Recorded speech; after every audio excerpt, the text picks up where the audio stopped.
நம்ம தலைவர் super star Rajinikanth அவர்கள் நடித்த மெகா பிளாக்பஸ்டர் திரைப்படமான ஜெயிலர் திரைப்படத்தை வரும் பிப்ரவரி 21 ஜப்பானில் ரிலீஸ் பண்ண போகிறாங்க. அதுவும் ஜப்பானிய லாங்குவேஜில். நேற்று ஒரு விளம்பரம் ஒன்று வெளியே இருந்தது.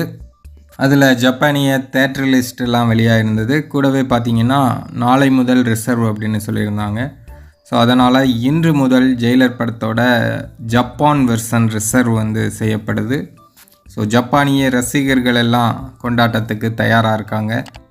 விரைவில் ஜப்பானிலும் ஒரு மிகப்பெரிய வசூல் சாதனை புரியும் ஜெயிலர் திரைப்படம். ஸோ ஏற்கனவே 650 கோடிக்கு மேலே வசூல் பண்ணியிருக்கு.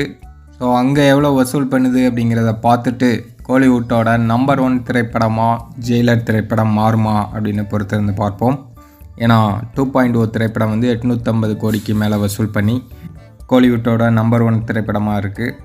அந்த பீட் பண்ணுமா ஜெயிலர் அப்படிங்கிறத பொறுத்திருந்து பார்ப்போம். எப்படினாலும் ஒரு சாதனையை க்ரியேட் பண்ணுறதும் தலைவர் தான், அதை பிரேக் பண்ணுறதும் தலைவர் தான்.